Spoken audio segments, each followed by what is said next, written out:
자, 이제 우리 같이 볼 건 얘인데, 자, 문제풀이 들어갔으니까 집중해서 딱 봅시다. 자, 1단락, 항상 주제 세팅 단락이라고 말씀을 드렸고요. 인터넷 발달로 가상 데이터 저장 및 분석 과정이 인터넷상에 이루어지고 있으며 그에 따라 개인정보 같은 민감한 데이터는 암호화되어 인터넷 서버에 저장된다. 제가 한 5년 전부터 누차 강조해서 출제될 거라고 말씀을 드렸고, 제가 고1, 2, 3을 다 해설하다 보니까 이게 고1이었는지 고2였는지 고3인지 기억이 안 나는데 고3이었구나. 블록체인 기술이 나왔어요. 블록체인 하면 자꾸 비트코인 생각하실 텐데 실제로 비트코인 얘기도 한 7년 전쯤인가 나왔었고, 이제 블록체인 기술이 암호화 기술이야. 그게 왜 중요하냐면, 이제 당연히 그거는 보안의 이슈이기 때문에 당연히 중요해질 수밖에 없어. 자, 그러면 이제 암호화에 대해서 과거에 공개 키 암호화 방식이 있었어요. 우리 이거 공상권에 있어요. 그래서 논스, 해시값 해가지고 공상권을 혼자서 공부한 친구들은 본 적이 있을 내용인데, 그걸 재해석해서 왜? 암호화 기술도 계속 발전이 될 거니까 요즘의 방식으로 재해석을 했습니다. 자, 그러면 공개키 암호화 방식으로 암호화된 데이터는 통계 처리에서 연산을 수행하기, 그 원래 데이터로 복호화 과정을 거치는 연산을 수행하고 결과를 다시 한번 해야 된다. 하지만 자, 이걸 보셨을 때 아무 생각이 없는 게 문제인 거야. 글이라는 걸 어떻게 읽는 거냐? 이렇게 읽으시는 거라고. 첫 번째. 그런데, 그러나, 하지만, 그래서 이렇게 논리 기호들의 무조건 세모를 치시고 논리 기호의 역할을 생각하면서 앞뒤 문장, 앞뒤 정보의 관계를 보셔야죠. 다시 한번 얘기한다, 얘들아. 왜 암호에 대한 형광펜 쳤을까? 첫 번째는 반복이야. 반복이야. 됐죠? 자, 그러면 이제 두 번째는 상식이야. 왜? 보안 때문에 당연히 암호화는 중요하겠지. 자, 그러면 이제 우리의 배경 지식인데 당연한 얘기지만, 암호화라는 과학 기술이니까 기술은 뭐가 나와야 돼? 원리가 나와야 될 거든. 원리는 또 과정이 있을 수가 있거든. 그럼 뭐가 나온 거예요, 지금? 과정이 나온 거죠. 그래서 순서 1번. 공개키 암호화 방식으로 첫 번째 암호화된 데이터가 있어요. 걔는 주어는 통계 처리를 위한 연산을 수행하기 위해 원래 데이터로, 봐봐, 연산을 하는 과정에 원래 데이터로 복원하는 복호화 과정을 거친 후 연산을 한다며. 그럼 복호화 과정이 2번이고 연산이 3번이지. 그 결과를 또 어떻게 돼? 다시 암호화인데 그 지시어고 4번이야. 자, 그럼 여러분, 여기에서 우리가 넘버링을 붙인 기준을 잡자면은 저는 서술어예요. 봐봐, 되다라는 서술어가 이제 첫 번째. 암호화되다. 1단계야. 그러면 암호화된 데이터가 1단계야. 통계 처리한 연산을 수행하기 위해서 서술어가 나와서 아까 넘버링 했는데 더 읽어보니까 어떻게 돼? 그걸 하기 위해서 뭐 해야 돼? 복원하다? 그게 뭐야? 복호화하다. 됐니? 그래서 두 번째는 복호하는 과정이야. 세 번째는 뭐 했어? 거치다도 두 번째지. 그 다음에 연산을 수행했다. 세 번째 서술어죠. 암호화해야 한다. 암호화해야 한다. 한다 서술어 네 번째죠. 됐어? 이렇게 4단계인 거예요. 됐니? 자, 잘했고 점수도 잘 나왔고 시간이 충분했던 친구도 있겠지만 그 친구들도 이렇게 기초적인 기본적인 실력을 차근차근 쌓아가는 이 방법을 잘 익히시고, 이제 어제 이제 마지막에 수업 상담하고 간 친구도 얘기를 했던 게, 이제 그 친구가 예체능 친구다 보니까 공부량이 많이 확보하기 힘들어서 그런 질문을 한 것 같은데, 많은 공부를 할 필요는 없어요. 그냥 이렇게 한 지문을 놓고 곱 씹어보듯이 확실하게 소화하시는 형태로 가시다가 어느 순간 시간이 확보가 될 때 양치기를 쭉 해주시면 돼.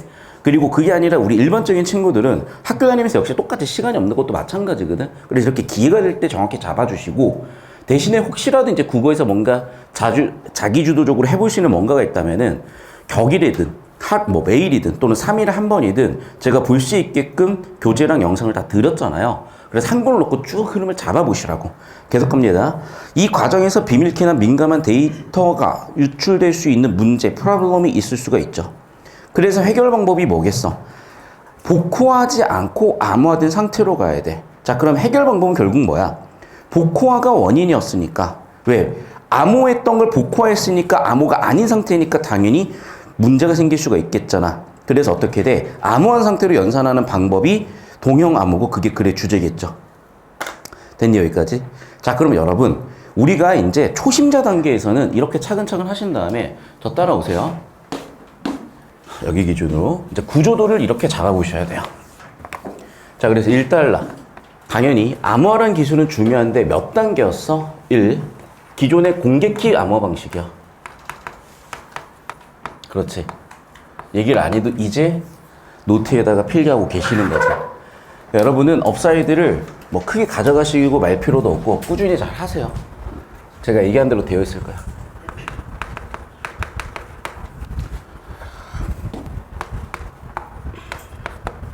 자, 일단 데이터가 있는데 이 데이터는 이미 암호화가 된 거고, 이 암호화된 걸 뭐 한다고? 이제 2단계 복호화한대. 자, 그러면 얘는 봐봐. 현재 암호인 상태죠. 현재 암호가 아닌 상태지. 그럼 암호가 아닌 상태에서 이제 어떻게? 연산을 해. 연산한 다음에 다시 어떻게? 암호화해. 자, 그러면 여기서 보안 이슈가 생기는 이유와 문제 지점이 어디야? 얘죠. 암호가 아니니까. 이게 문제고 원인이잖아. 해결 방법은 뭐겠어? 암호화된 상태로 연산하는 방법을 찾아야 되겠네. 그게 그래서 얘기하는 주제 뭐였던 거야? 동형암호야. 이해됐니? 자, 이 얘기야. 텍스트로만 처리했잖아. 구조 처리했잖아. 거기서 끝나는 게 아니라 이렇게 다시 한번 재처리. 그리고 여기서 더 나아가는 재처리가 있을 수도 있어. 근데 일단 이건 기본으로 하시는 거야. 그냥 공부 이렇게 하시는 거예요. 제발 국어에 대해서 쓸데없는 개 잡소리를 하고 다니지 마시고. 여러분한테 한 건 아니야. 방금 한 얘기는. 근데 어차피 자기도 모르면서 자꾸 이제 모르니까 아는 척을 하는데 모르면 이제 좀 다물고 있어야 돼. 그냥 이렇게 하시는 거예요. 그거는. 딴 방법 없어. 자, 따라와. 그냥 교과서에 있는 방법이 학습활동 방법이야. 이대로 하세요. 자, 2단락갑니다. 동형암호는 동형성을 기반으로 한 동형성이 뭐냐? 데이터를 암호화한 상태에서 특정 연산을 수행할 때 나오는 결과가 암호하지 않은 상태에서 같은 연산을 수행하고 암호한 값 결과가 같은 것. 자, 얘들아 봐봐. 이걸 텍스트로 보면 이해가 안 될 수가 있거든. 그래서 저는 이렇게 한번 역시 넘버링해서 볼 건데 1. 데이터를 암호한 상태에서 이 연산을 수행해서 나오는 결과가 있을 거야. 다시 암호하지 않은 상태에서 연산을 수행해서 나오는 결과가 암호한 거랑 같다는 거야. 여기까지 이해되셨어요? 그럼 얘도 이렇게 처리할 게 아니라 어떻게 처리해보자고. 이쪽으로 오세요. 1. 암호화. 2. 연산. 3. 결과값. 2번 다시 여기 뭐라고? 암호화가 아닌 상태. 그런데 연산했더니 결과값이 나왔고 그 결과값이 같다는 거죠. 됐니? 이게 바로 어떤 특징이야? 이게 바로 동형성이래요. 자, 이거야. 자, 암호화가 안 된 상태에서 x를 집어넣어서 연산을 했을 때 y가 나왔다고 치자. 근데 암호화가 된 애는 g라고 할게요. 연산을 했더니 똑같이 y가 나왔어. 그럼 결과값이 같잖아. 이해됐어? 그래서 우리가 수학교를 쓰는 이유는 수학교는 함축적이고 논리적이기 때문에 약속이기 때문에 간단하게 기호 3개로, 기호 4개로 이 자질구레한 정보들 한 방에 처리가 가능한 거야. 그러니까 흰색으로 처리하셔도 되고 노란색으로 처리하셔도 돼. 됐니? 여기까지? 해봅시다. 이쪽으로. 자, 이때 연산 횟수에 제한 없이 특정한 종류의 연산에만 동형성을 갖는 암호가 자, 3종류가 나오죠. 1번 부분 동형암호, 2번 제한적 동형암호, 3번 완전 동형암호. 자, 얘를 표로 재처리해봐. 얘를 표로 재처리해 보시고 경우의 수는 원래 4가지인데 3가지를 얘기한 이유도 보이실 거야. 표로 재처리하세요. 지금 제가 중간중간 구분 동작으로 보여드리는 이유는 원래는 이제 한 호흡으로 뚫고 한 번에 가는데 이제 어제나 그제 질문 들어온 친구들 때문에 이렇게 해드리는 거고, 그러니까 저한테 얘기를 자꾸 소통을 하셔야 돼. 제가 관심 없는 것 같아도 다 처리하고 있습니다, 여러분. 자, 봐. 우리가 이제 경우의 수가 뭐냐? 연산 횟수가 제한이냐, 특정 횟수까지만 가능하냐? 2가지 경우가 있겠죠? 그것에 대해서 특정한 연산에 대해서만 되냐, 모든 연산에 대해서 되냐, 4가지 경우가 있는데 그 4가지 경우에 대해서 3가지 경우를 3가지로 분류해 놓은 거야. 됐어, 여기까지? 오케이? 하나 더 붙여보면 여기 뭐가 들어가냐? 특정 횟수까지. 모든 연산 종류에 대해서 되는 애도 있겠죠. 특정 연산의 종류에 대해서 되는 애들이 있겠지. 근데 얘는 있는지 없는지 모르죠. 정보가 없으니까. 이해됐어? 그러니까 이렇게 표 처리하시고 정보 처리하시는 거야. 이게 왜 중요하냐면 지금 제가 고1, 2, 3 해설을 다 하다 보니까 도대체 이게 몇 학년 해설이었는지 기억이 안 나는데 어떤 지문이 있냐면 이런 지문이 있어요. 내부에 있냐 외부에 있냐. 아, 음이다. 고의였나? 외부에서도 관습이 결정을 하느냐 아니면 물리적인 실체가 있느냐. 예를 들면 물에 대한 정의를 어떻게 할 거냐는 거야. 내가 물은 물이요 산은 산이요 라고 얘기를 했어. 그럼 이거야. 그런데 상선약수라는 게 있어. 그럼 예를 들면 얘는 관습이야. 그렇지만 H2O라고 결정하면 물은 이런 의미가 된다. 뭐 이런 식으로 정보를 분류해 나가는 논리적인 체계를 여러분은 배우셔야 돼. 완전히 논리적 체계죠. 가능한 모든 경우의 수를 다 따진 거니까. 2x2. 됐어? 제한이 있냐? 특정 횟수까지. 제한이 없냐? 특정 횟수까지냐. 모든 연산에 대해서 되냐, 특정 연산에 대해서는 되냐. 두 가지가 두 개 묶음이 있으니까 2 곱하기 4가지 경우에 대해서 3가지로 분류를 해놨다. 따라옵시다. 그래서 자 넘버링 할게요. 1, 2, 3인데 이 1, 2, 3이라는 넘버링이 중요한 게 아니라 얘를 뭐로 처리할 수 있어야 돼? 표로 처리하는 능력이 있어야 돼. 이제 슬슬 여러분이 머리가 커지고 있어요. 실제로 머리가 커지는 것 같기도 한데 실제로 머리가 커지는 것 같지는 않고 여러분이 좀 생각이 생긴다는 거지. 중학생만 봐. 애들이 무슨 생각이 있어? 다 똑같이 생겼잖아. 하고 다니는 거 다 똑같아. 근데 고등학생만 돼도 이제 슬슬 특이한 애들이 생겨나기 시작을 하고 자기 생각을 가지고 있는 친구들이 생겨나기 시작을 하는데 국어라는 과목은 다분히 멘탈적이고 다분히 심리적인 과목이다 보니까 자기 방식으로 자꾸 풀어가려고 하거든요. 그래서 지금 이 시기에 자세를 잘 잡아두셔야지 3년이 편해요. 평생이 편해지고. 자, 2단락 갑니다, 이제. 3단락 갈게요. 자, 그러면 이제 거기서 뭘 얘기했니? 그래, 세 가지. 부분, 제한적, 완전. 자, 이제 그럼 완전 동형 암호죠. 암호마의 상용하는 원리에 따라서. 자, 그럼 봐봐. 저렇게 3가지를 표로 분류해놨는데도 마지막 것만 쓰고 있는 거죠. 마지막 것을 다시 한번 격자 기반과 CRT 기반 2개로 나눴다는 거야. 그래서 격자 기반 완전 동형 암호라고 분류를 해놨는데 수학계에서 답을 찾기 어렵다고 알려진 격자 문제인데 뭔지도 모르잖아. 뭔지 알아야 되겠지. 이 방식은 첫 번째, 원문 데이터를 비트 단위로 쪼갰대. 두 번째, 암호화하겠대. 그리고 어떻게 됐어? 암호키 P 곱하기 임의의 정수를 N을 곱해. 여기에 원문을 더해. 그럼 암호문이 만들어진대. 공식 나왔다. 여기에 플러스 뭐 한대? 무작위로 오류값을 추가를 한대. 그러면 등호라고 하지 말고 암호화 플러스 무작위 오류값까지 써줘야지. 야, 옆에다 공식으로 써보자. 기억. 격자 기반 방식은 어떻게 하는 거야? P 곱하기 정수 N 플러스 원문 플러스 오류.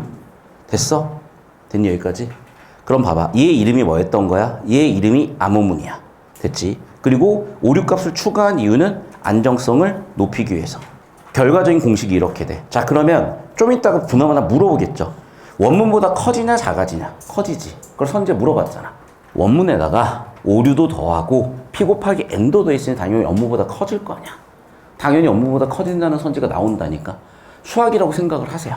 계속 본다. 그래서 암호문의 연산을 반복할수록 오류값이 커질 수밖에 없지. 왜? 계속해서 원문에 암호문을 더하고 있으니까 그 더하는 이유 때문에 오류값이 커져. 커지다 보면 어떤 문제가 발생하니? 급격히 커져. 그러니까 복호화가 불가능하네? 그럼 안 되잖아. 그래서 해결 방법이 뭐야? 부트스트래핑이란 걸 한대요. 자, 따라서 부트스트래핑이란 게 뭔데? 일정 횟수의 덧셈과 곱셈을 수행하게 되면 오류값이 누적이 돼. 그럼 어떻게 돼? 이게 문제가 될 거니까 해결 방법으로 다른 암호키로 해당 암호분과 암호큰 P를 암호화한대요. 뭐 어떻게 할 건데? 그리고 복호화를 통해서 기존의 암호키 P에 대한 이전 암호문을 복호하면 그동안 연산 과정에 누적된 오류값이 제거된 새로운 암호문이 만들어진대. 자, 봐봐. 이게 왜 어렵냐면 정보가 불충분해서 그래. 그러니까 이걸 이해하기에 충분한 정보를 안 줘서 그런 거야. 그땐 어떻게 처리하라는 거냐면 그냥 구조 처리하세요. 순서대로 처리해보자. 어쨌든 봐. 오류값 누적이 되면 더 이상 복호화가 안 되니 오류값이 누적된 걸 해결을 해야지. 어떻게 해야 돼? 1. 다른 암호키로 해당 암호문과 암호키 P를 암호화한다. 자, 서술어 V 기준으로 본 거예요. 1번. 다른 암호키를 가지고 뭘 해? 그리고 두 번째. 복호화 회로를 통해서 뭔가를 해. 그럼 3단계 어떻게 됐어? 복호화하면 새로운 암호문이 만들어져. 다른 암호키, 복호화 회로, 새로운 암호문. 이때 새로운 암호문이 만들어지면서 오류값이 또 추가가 되지만 기존보다는 작아지기 때문에 지속적 연산이 된다라고 하면서 오류값이 작아졌어 연산이 된대. 자, 좀 이따가 4단락 나머지 이제 5단락까지도 구조 처리를 해보실 거예요. 자, 5단락. 지금 이제 수업 듣느라 집중하느라 필기를 못하는 친구들이 있는 것 같은데 캡처해서 또 올려드리겠습니다. 얘기를 하셔야 돼. 자, 그래서 최근 효율 그 다음에 이 방식은 원문을 비트 단위로 변환해서 각 비트별로 암호하기 때문에 자, 암호문의 값이 계속 커지는 문제가 생기겠죠. 그래서 어떻게 해야 돼? 연산 속도 느린 문제가 생기겠지. 그래서 이 두 가지 문제를 해결하기 위한 방식이 뭐였어? CRT 기반이래요. 자, CRT 기반은 뭔데? 봐라. A까지 나와 있잖아. 근데 여러분이 이게 잘 처리가 안 될 거야. 그런데 얘를 가지고 이해하면 바로 되는 것 같다. 그래서 내가 이 지문을 봤을 때, 뭔 소리인지 모르겠더라고. 근데 그 얘 보니까 알겠어. 그래서 얘들아, 결국 그림이 나왔거나 문제 그림이 나왔거나 이런 게 나오니까 이걸로 보시면 돼요. 봐봐. 예를 들면 얘가 심지어 문제도 있잖아. 그러니까 문제 풀면서 이해하는 게 훨씬 빠를 것 같아, 얘는. 되셨어? 그러니까 그런 센스가 있으셔야 된다고. 그래서 좀 이따가 이렇게 봐봐. 괄호 A에다 묶어놨고 심지어 수식도 있고 그림도 있고 문제까지 있어버리면 이걸 그냥 문제 가서 처리하시는 게 팁이고 얘는 그냥 구조 정도 처리해 주시는 게 팁이야. 됐어 여기까지? 그러니까 얘를 그냥 바로 풀어볼게 그냥 얘들아. 오케이? 얘는 구조 처리 안 하고 바로 풀어볼게. 그래서 일단은 읽어볼 건데 일단 읽어볼게요. 그 다음에 바로 그림 보면서 구조 처리 해볼게요. 하나의 원문을 특정한 정수인 암호키로 나눈 나머지 값을 암호문으로 이용하고 이 나머지에서 원문을 복구하는 방법이다. 이때 암호키의 개수는 임의로 설정할 수 있고 각각의 원문보다 암호키의 개수만큼 암호면 에라 모르겠다. 자 그럼 봐. 이 얘기야. 원문이 A가 있고 B가 있어 더했을 때 원문 연산이 A 플러스 B인가 봐. 자 그럼 봐봐. A를 P로 나눈 나머지가 있을 수 있고 Q로 나눈 나머지가 있을 수 있는데 A를 P로 나눈 나머지에 B를 P로 나눈 나머지를 더하면 얘 두 개 더한 걸 P로 나눈 나머지가 된대. 이거 혹시 식 쓸 수 있는 사람 여러분은 다 쓸 줄 알아요. 이거 1학기 때 다 배웠어. 이게 인수정리 뭐 그런 거 아니냐? 뭐라고? 나머지 정리라고 이게? 인수정리에서 나머지 정리가 나오는 거잖아. 그래. 그러니까 여러분 이걸 인수정리를 이용해서 나머지 정리를 이용해서 할 수 있는 거야 사실은. 근데 몰라도 돼. 근데 이 문제에서만 보면 돼. 그래서 내는 거야. 그러니까 이거를 줄글로 설명하니까 더 모르겠는 거야. 봐. 그냥 얘로 하시면 돼. 다시 얘기한다. 두 개를 더해서 A, B가 되잖아. 그런데 얘를 P로 나눈 나머지가 있고 얘를 P로 나눈 나머지가 있는데 두 개를 더해서 더한 애를 P로 나누든 나머지끼리 더하든 같다는 거예요. 됐어 여기까지? 그리고 선생님 더했는데 얘가 만약에 커지면 어떻게 하나요? 나누는 값보다 커지면 어떡하나요? 그때 한 번 더 나누면 될 거야. 그래서 그 내용까지 아마 내용은 다 확인이 되셨을 거고 얘로 바로 가서 문제를 한번 풀어볼게요. 자 그럼 봐라. 원문은 27이고 15야. 그럼 27 더하기 15를 했으니까 당연히 42가 나올 거고 27을 11로 나눴으니까 5 계산하실 수 있죠. 27을 13으로 나눴으니까 1 남을 것이고 15를 11로 나눴으니까 4, 15를 13으로 나눴으니까 2가 나오는 거잖아. 자 그럼 봐봐. 문제 있는 대로 얘가 뭐고 얘가 뭔지 쓸 거야. 얘는 아까도 얘기했지만 A죠. 얘도 아까도 얘기했지만 B죠. 얘는 그럼 A 더하기 B지. 자, 그 다음 봐라. 27을 11로 나눴잖아. 11은 P라고 쓰면 되겠네. 13은 Q라고 쓰면 되겠네. 그러면 여기 나머지를 뭐라고 쓸래? 써봐. 수학이야. 오늘 왜 이렇게 덥냐? 죽을 것 같은데. 자, 보세요. 27을 P로, 11로 나눈 나머지가 5인데 얘는 뭐야? 그렇죠. AP라고 써야지. 얘는 AQ라고 쓰셔야지. 얘는 BP라고 쓰셔야지. 얘는 BQ라고 쓰셔야지. 이해돼요? A에 있는 그림 봐, 얘들아. 본문 A에 있는 그림을 보라고. 여기까지 이해되셨어? 자, 그럼 봐. 우리 여기다 뭐라고 쓸 수가 있니? AP 더하기 BP지. 맞아? 그럼 AP 더하기 BP 해봐. 아니, 봐봐. 뭔 말인지 몰라? AP 더하기 BP가 A 플러스 B를 P로 나눈 나머지라며. 그래서 이대로 한번 해보자고. 그래서 AP는 아까 얼마였어? AP는 5. BP는 얼마였어? 4. 그럼 그대로 씁시다. 5, 4. 됐니? 자, 얘는 다시 어떻게 쓸 수 있대? A 더하기 B 나누기 P래. 자, 그럼 봐봐. A 더하기 B는 40이지. 42를 뭐로 나눠야 돼? 11로 나눠야 돼. 나머지 얼마 나오냐? 9 나오네. 맞죠? 같네. 이해되셨어? 이렇게 하시는 거라고. 자, 이제 그러면 AQ랑 BQ도 해봐. AQ 얼마니? 1. BQ 얼마니? 2. 두 개 나오면 얼마나? 3 나왔죠? 얘도 마찬가지로 A 더하기 B 40이죠? 걔를 뭐로 나눠? Q 13으로 나눠. 42, 13으로 나누면 얼마 나와? 39. 3 남네. 됐니? 3 맞네. 됐어? 이제 선지 찾아. 답이 다 나와. 이거 하라는 거야. 찾아. 1번. 원문 계산의 결과값을 암호하면 5와 4가 된대요. 봐봐. 원문 연산의 결과값을 암호키로 암호하면 5와 4가 된대. 자, 여러분 보세요. 이제 설명은 다 끝났어. 그 다음에 이제 지문 내용 원리를 이해했으면 되는 건데, 봐. 원문 연산의 결과값 그대로 올게요. 원문 연산. 결과값이 뭐야? 얘야. 얘를 암호키로 암호화하면 11과 13으로 암호화를 하면 얼마가 남는다고? 9랑 3이 된다니까? 됐니? 이해됐어? 자, 두 번째. 나에서 각 원문을 암호한 암호키의 개수는 10이라고 13 두 가지죠. 됐니? 자, 세 번째. 다에서 만들어진 암호문을 연산한 결과값을 암호키로 다시 나눌 필요가 없다. 이제 이거는 돌아와서 아마 확인을 하셨어야 될 건데, 여러분 기본적으로 나머지가 뭐냐? 나눈 값보다 클 수가 없잖아. 그러니까 나눈 값보다 더 컸을 때 더 나눈다는 얘기가 있었을 거야. 됐니? 얘는 돌아와서 확인하시면 되고.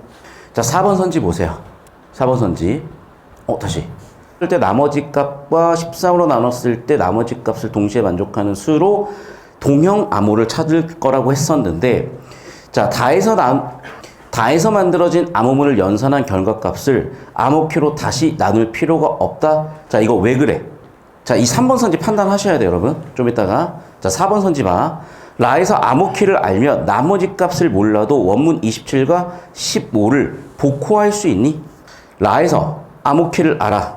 자, 복호화 이제 과정이에요. 자, 여기에서 암호키를 알아. 그럼 나머지 값을 몰라도 원문 27과 15를 어떻게 하면 복호할 수가 있는데? 있어, 없어? 몰라?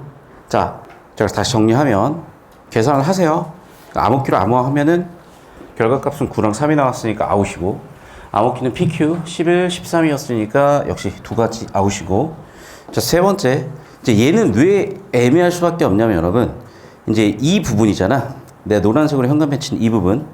자, 만약 연산 수행의 결과값이 암호키보다 같거나 크면 당연히 한 번 더 나눠야 돼. 원래는 그러니까 한 번 더 나눠야 돼. 나눌 필요가 없다가 아니야. 원래는 더 나눠야 되는데 이 문제는 넘질 않으니까 괜찮다는 거잖아, 지금. 맞니? 그러니까 봐봐. P가 얼마야? 11이야. 그러니까 11보다 얘가 작으니까. 그 다음에 Q는 얼마? 13이지. 13보다 얘가 작거나 작으니까 괜찮다는 거죠. 같다 해도 나눠줘야 되는 거고. 그래서 정리하면 어떻게? 이 문제 상황에서 나눌 필요가 없는 거지. 왜? PQ 값보다 나머지가 더 작았으니까. 됐죠? 정답 3번 특정되셨을 거고. 자, 5번. 전부 다 정수를 가지고 하고 있고요. 5번. 암호문과 달리가 아니라 모두 정수고요. 자, 그 다음에 4번 선지 보시면 나머지 값 알아야 계산이 된다고 확인되셨을 거야. 그래서 지문에서 가나다라를 제가 순서대로 다시 한번 왔다 갔다 하면서 처리하셨어야 되고, 이게 이제 지문 관계상 제가 왔다 갔다 하면서 못 보여드렸는데 정리하시면 여러분이 다 이렇게 보이셨을 겁니다. 그래서 필기 다 해두시고 가나다라 순서의 중간에 노란색 들어간 부분을 우리가 지금 연산을 해낸 거고, 그 연산의 결과값이라든지 이 내용을 이해하셨던 분들은 처리가 되셨으니까 한번 확인해 보시고, 혹시 이해 안 되시는 거 있으면 좀 이따가 질문 받겠습니다. 필기하세요.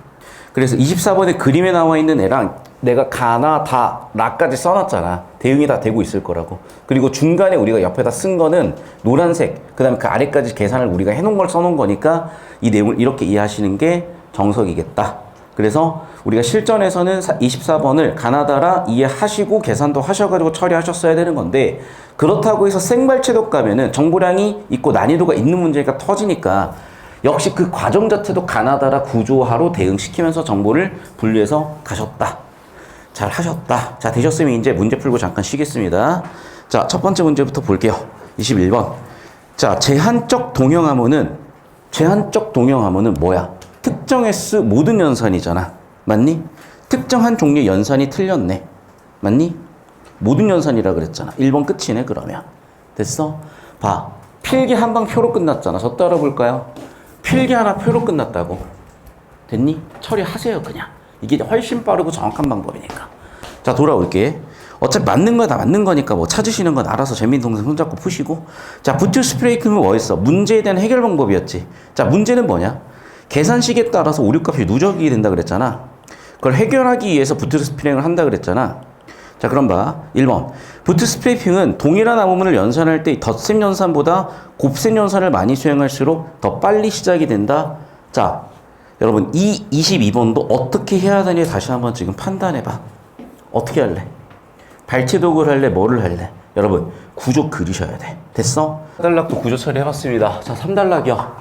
완전동암호에 대한 설명인데 격자 기반에서 CRT로 넘어가는 PS 구조는 이제 5단락에서 확인하실 거고, 자, 원문이 있고 원문을 비트 단위로 쪼개서 암호를 할 건데 공식은 이렇게 나왔어요. 분명히 공식을 쓸 겁니다. 좀 이따가.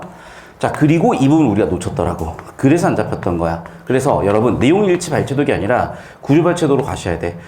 곱셈일 경우 오류값이 계속 커진다고 나와 있고, 그러면 이제 더 이상 오류값이 커져서 연산하기 힘들 때 부트스트래핑을 쓰는데, 다른 암호키를 가지고 기존의 암호문과 암호키 P를 암호화하고 이걸 복호화하고 오류값을 제거하고 간다라고 순서가 쭉 나와 있을 겁니다. 자, 이쪽으로 다시 한번 가볼게. 자, 그래서 3, 4단락에서 3단락 다시 볼게. 마지막에 구조 보시면요. 특히 곱셈 연산을 수행할 때 오류값이 급격히 커진다. 이 특히라는 강조 논리 기호의 인과를 우리가 놓쳤기 때문에 문제가 생겼다고. 자, 어쨌든 일정 숫자 이상이 되게 되면 당연히 복호화가 안 되는 문제가 생길 거기 때문에 그 해결하기 위해서 부트스트래핑을 쓴다 그랬었고, 부트스트래핑 첫 단계는 뭐라고요? 다른 암호키를 가지고 암호문과 암호키 P를 암호화하고, 자, 이제 암호키로 암호화를 했지. 그리고 복호화회로를 통해서 복호화하면 이제 어떻게 됐어? 오류값이 제거된 새로운 암호문이 생겼대요. 그리고 역시 오류값이 추가되더라도 그 값 자체가 작으니까 연산은 계속 수행이 되겠다까지 이제 마무리가 됐습니다. 자, 그래서 22번 이제 하나씩 풀어볼게요. 자, 아까도 얘기했지만 이제 곱셈 연산에 따라서 더 빨리 시작된다는 내용이 논리기호로 보이셨을 거니까 1번 괜찮고, 2번 암호문의 연산 과정에서 오류값이 한계치 1을 넣어서 더 이상 계산이 힘들 때 해결하기 위해서 부트스트래핑 쓴다 그랬었고, 자, 3번 선지 부트스트래핑에 사용되는 암호키는 다른 암호화라 그랬었죠. 4번 선지 부트스트래핑 과정을 거치면 이전에 암호화된 암호문을 복호하는 과정이 들어갔었고, 5번 선지 부트스트래핑의 결과로 생성된 새로운 암호문에는 오류값이 있긴 있지만 값이 작기 때문에 연산에는 문제 없다 그랬었어요. 자, 그래서 정답 5번 보이셨을 거고, 다시 한번 얘기할게. 자꾸 내용일치로 왔다 갔다 하는 연습보다 구조를 처리해서 오는 형태로 연습을 해두시라고. 실전에서는 뭘 해도 상관없습니다. 근데 자꾸 연습하는데 대충대충 편한 방법으로 가셔가지고 실력이 늘질 않으니까, 체력이 늘질 않으니까 이렇게 연습을 해주시고. 자, 23번 문제 풀고 잠깐 마무리 짓겠습니다. 자, 기억과 니은을 비교해서 이해를 해보자. 자, 기억과 니은. CRT 방식이 있었고 격자 기반 방식이 있었는데 가장 큰 차이점은 뭐였냐? 가장 큰 차이점은 둘의 뭐? 이거. 얘는 연산이 엄청나게 많으니까 속도도 느리고 공간도 많이 필요했지만 그걸 해결하기 위해서 이런 방식을 쓴 거잖아요. 자, 그럼 1번 선지부터 볼게요. 자, 기억은 아까도 봤지만은 비트 단위였어. 그랬기 때문에 속도도 느리고 그 다음에 데이터도 많이 필요하고, 됐죠? 그래서 1번 선지 확인되셨을 거고, 기억의 문제 원인이 이거였지. 비트 단위로 연산을 수행한 것이 문제 원인이었어요. 그래서 기억이 문제가 생겼었다고. 자, 2번 선지. 기억은 니은과 달리 원문을 암호화했을 때 암호문의 값이 원문보다 커진대. 자, 계산식을 봐.